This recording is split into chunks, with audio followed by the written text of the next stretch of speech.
Hamas தீவிரவாதிகளுக்கு எதிரான போர் என்று சொல்லிக்கொண்டு 60,000க்கும் அதிகமான பாலஸ்தீனர்களை கொன்று குளித்திருக்கிறான் பெஞ்சமின் நெத்தன்யாகு என்ற போர் வீரியன். அவனுக்கு எவ்வளவு பங்கு இருக்கிறதோ அதே அளவுக்கு பங்கு அமெரிக்காவின் அதிபர் டொனால்ட் ட்ரம்புக்கும் இருக்கிறது. இந்த இருவரும் ஒரு மிகப்பெரிய போர்க்குற்றவாளிகளாக உலக நாடுகள் மத்தியில் பார்க்கப்படுகிறார்கள். ஜோ பைடன் தலைமையிலான அமெரிக்க அரசு போர்க்கருவிகளையும் பொருளாதாரத்தையும் வாரி வழங்கி கொண்டிருக்கிறது என்ற குற்றச்சாட்டு எழுந்த நிலையில் அப்போது அமெரிக்க அதிபர் தேர்தல் வந்தது. அப்போது பிரச்சாரம் செய்த இந்த டொனால்ட் ட்ரம்ப் என்ற கோமாளி, நான் ஆட்சிக்கு வந்தால் எந்த நாட்டிலும் போர் நடக்க விட மாட்டேன், அதே போல காசாவில் நடக்கும் இந்த போரையும் நான் நிறுத்துவேன் என்று உறுதிமொழி வாக்குறுதி கொடுத்தார். அதன் அடிப்படையில் அங்கே உள்ள இஸ்லாமியர்களும் மற்றும் போரை விரும்பாத அனைத்து தரப்பு மக்களும் வாக்களித்து தான் இந்த டொனால்ட் ட்ரம்ப் என்ற கொடூரன் அதிபராக தேர்ந்தெடுக்கப்பட்டான். ஆனால் இப்பொழுது என்ன நடந்து கொண்டிருக்கிறது? ஜோ பைடனுடைய அதிகமான அளவில் பொருளாதாரத்தையும் ஆயுதங்களையும் வாரி வழங்கி கொண்டிருக்கிறான் இஸ்ரேல் என்ற பயங்கரவாத தீவிரவாத போர்வெறி கொண்ட நெத்தன்யாகுவின் அரசுக்கு. அதனை கொண்டு அவனும் போரை தொடர்ந்து நடத்தி கொண்டிருக்கிறான். இதுவரை ஜோ பைடன் அதிபராக இருந்தவரை கிட்டத்தட்ட 30,000 மக்கள், பெண்கள், குழந்தைகள் உள்ளிட்ட மக்கள் படுகொலை செய்யப்பட்டார்கள். அதற்கு பிறகு ஆட்சிக்கு வந்த டொனால்ட் ட்ரம்ப் வழங்கும் இந்த பொருளாதாரத்தை ஆயுதங்களை கொண்டு இதுவரை 60,000க்கும் அதிகமான மக்கள் பாலஸ்தீனத்தில் கொண்டு வைக்கப்பட்டிருக்கிறார்கள். அங்கே உள்ள ஒவ்வொரு கட்டிடங்களும் இடித்து குண்டுகள் வைத்து தகர்க்கப்படுகின்றன. இதை சர்வதேச சமூகமும் பார்த்து கொண்டிருக்கின்றன. பிரான்ஸ், கனடா, பிரிட்டன் மற்றும் ஆஸ்திரேலியா உள்ளிட்ட நாடுகள் நாங்கள் பாலஸ்தீனத்துக்கு ஆதரவான நிலைப்பாட்டை எடுப்போம், நாங்கள் பாலஸ்தீன நாட்டை அங்கீகரிப்போம் என்று சொல்கிறார்களே தவிர அவர்களும் உறுதியான நடவடிக்கை எடுக்காமல் அப்படியே வாயு மட்டும் தான் பேசுது, எந்த செயல்பாடுகள்னு சொல்லுவாங்கள்ல, அது மாதிரி தான் அந்த நிலையில் தான் இருக்காங்க. இப்படிப்பட்ட ஒரு கொடூரத்தை எந்த நாடுகளும் தட்டி கேட்காமல் அமைதி காப்பது என்பது மிகவும் அதிர்ச்சியாக இருக்கிறது. சர்வதேச சமூகம் என்பது வாய் மூடி மௌனியாக இருக்கிறது. 60,000க்கும் அதிகமான பெண்கள், குழந்தைகள் உள்ளிட்ட மக்கள் கொன்றளிக்கப்பட்டிருக்கிறார்கள். கிட்டத்தட்ட 142 நாடுகள் ஐநா சபையில் பாலஸ்தீனத்திற்கு ஆதரவாக வாக்களித்ததிலும் எந்த நாடு சொல்வதையும் கேட்காமல் போர் வெறியனாகவே திரிந்து கொண்டிருக்கிறான் இந்த பெஞ்சமின் நெத்தன்யாகு. அவனுக்கு எந்த அளவுக்கு இந்த போரில் பங்கு இருக்கிறதோ அதே அளவு பங்கு நான் போரை நிறுத்துவேன் என்று வாக்குறுதி கொடுத்து வெற்றி பெற்ற டொனால்ட் ட்ரம்புக்கும் உண்டு. சமீபத்தில் ரஷ்ய அதிபர் புதினை சந்தித்து பேசிய டொனால்ட் ட்ரம்ப் அவருடைய மனைவி மெலோனி கொடுத்ததாக ஒரு லெட்டரை கொடுத்தார். அந்த கடிதத்தில் என்ன குறிப்பிட்டிருந்தால், உக்ரைனில் உள்ள குழந்தைகள் பாவம், அதனால் அதற்காகவாவது உக்ரைனில் போர் நிறுத்தத்தை செய்யுங்கள் என்ற ஒரு வேண்டுகோளை மெலோனி விடுத்ததாக சொல்லப்பட்டது. ஏன் உக்ரைனில் உள்ள குழந்தைகள் மட்டும்தான் குழந்தைகளா? காசாவில் இருக்கக்கூடிய குழந்தைகள் இல்லையா? ஒரு காலத்தில் மிகவும் செல்வ செழிப்போடு வாழ்ந்து கொண்டிருந்த அந்த மக்கள் இப்பொழுது ஒருவேளை உணவுக்காக தட்டேந்து நிற்பதை காணும் பொழுது மிகவும் கொடூரமாக இருக்கிறது. இந்த நிலையில்தான் ஈரான் மீது இஸ்ரேலும் அமெரிக்காவும் நடத்திய தாக்குதலை தொடர்ந்து கடுமையான எதிர்வினையாற்றியது ஈரான். என்னுடைய வருத்தம் என்னவென்றால், ஈரான் தொடர்ந்து பாலிஸ்டிக் ஏவுகணை கொண்டு இஸ்ரேலை தாக்கியது. அந்த தாக்குதலை தாக்குப்பிடிக்க முடியாமல் அவர்கள் கதறினார்கள். அமெரிக்கா போர் நிறுத்தத்தை அழைப்பு விடுத்தது. அதை ஏற்றுக்கொண்டு உடனே ஈரானும் போர் நிறுத்தம் செய்தது என்பது ஒரு பாலஸ்தீன மக்களுக்கு இழைக்கப்பட்ட ஒரு அநீதியாகவே நான் கருதுகிறேன். ஏனென்றால் ஈரான் நிச்சயம் இன்னும் 2-3 நாட்கள் அந்த போரை தொடர்ந்து நடத்தியிருக்க வேண்டும். காசாவில் உள்ள இஸ்ரேலிய படைகள் அனைத்தும் அங்கிருந்து வாபஸ் பெற வேண்டும், காசாவில் போர் நிறுத்தம் செய்ய வேண்டும் என்ற நிபந்தனை விதித்து அவர்கள் ஈரான் அந்த போரை தொடர்ந்து நடத்தியிருந்தால் நிச்சயமாக ஒரு தீர்வு ஏற்பட்டிருக்கும். ஆனால் அவர்கள் சுயநலத்தோடு நடந்து கொண்டார்களா இல்லை வேறு ஏதாவது திட்டமிட்டார்கள் என்று தெரியவில்லை. உடனே போர் நிறுத்தத்தை செய்துவிட்டார்கள். அந்த வருத்தம். அதற்கு பிறகு ஈரானும் அதிகமாக காசாவில் நடைபெறும் இன அழிப்பை பற்றி பேசுவதாக தெரியவில்லை, அமைதியாகிவிட்டார்கள். இது ஒரு சுயநலத்தோடு நடந்து கொண்டதோ ஈரான் என்ற எண்ணம் வராமல் இல்லை. அமெரிக்கா என்ற நாடு வளைகுடா நாடுகளில் உள்ள எல்லா நாடுகளிலும் தன்னுடைய கொடும் கரங்களை கொண்டு அங்கே ஆட்சி மாற்றத்தை ஏற்படுத்தியிருக்கிறது. ஈராக்கில் சதாம் ஹுசேன் என்ற ஒரு அதிபர் இருந்தார். அவரை உருவாக்கியதே ஈரானுக்கு எதிராக அவரை ஒரு பெரிய தலைவராக உருவாக்கி அனைத்து ஆயுதங்களையும் கொடுத்து ஈரானோடு போரிட வைத்ததே அமெரிக்கா தான்.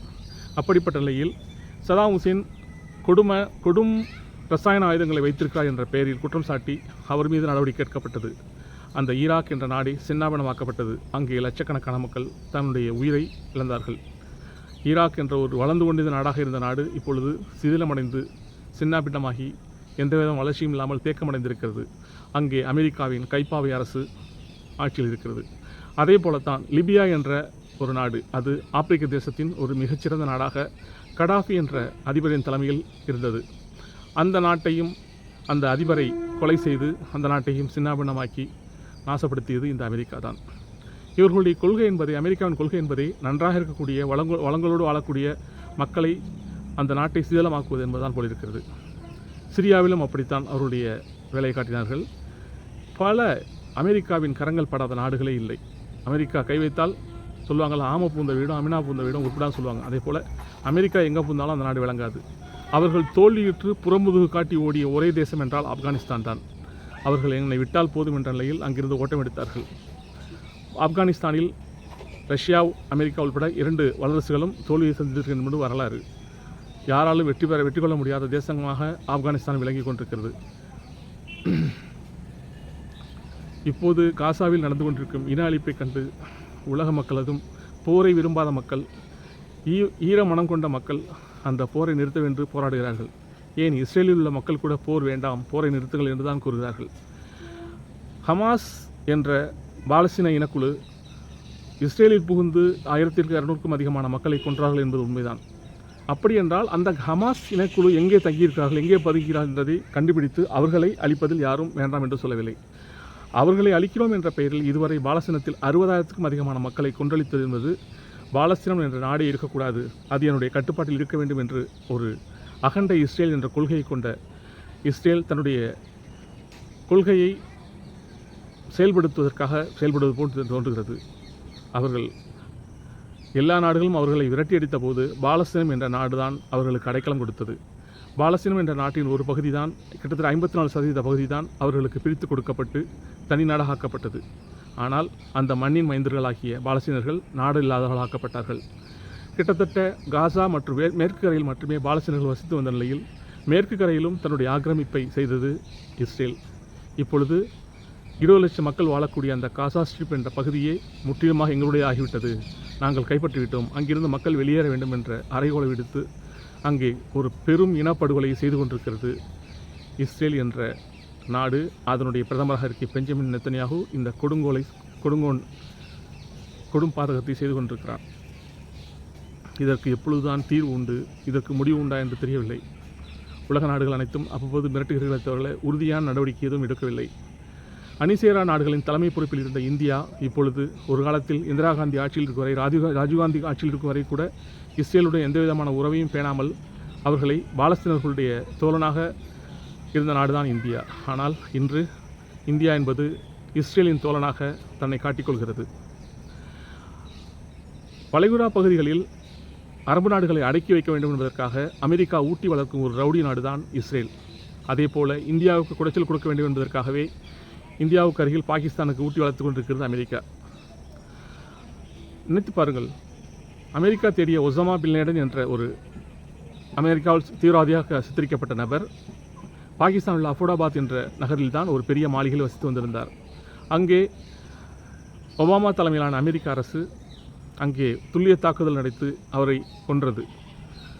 இப்படிப்பட்ட ஒரு சம்பவம் வேறு எந்த நாட்டிலாவது நடந்திருந்தால் விட்டுவிடுவார்களா?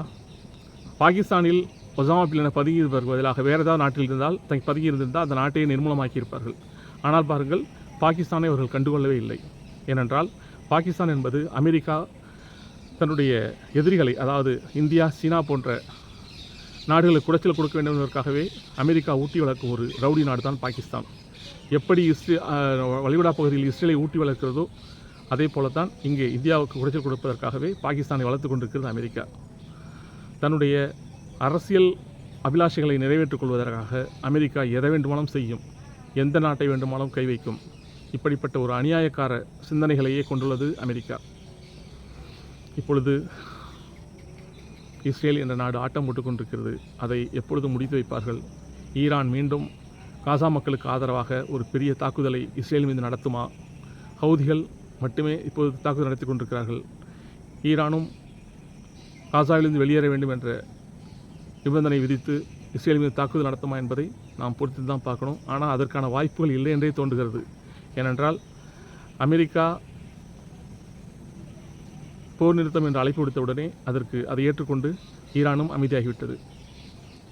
மக்கள் படுகொலை செய்யப்பட்டு கொண்டே இருக்கிறார்கள். பாலஸ்தீன் என்ற நாடு இனி உருவாக வாய்ப்பே இல்லை என்று கொக்கரித்து கொண்டிருக்கிறான் பெஞ்சமின் நெத்தன்யாகு என்ற போர் வெறியன்.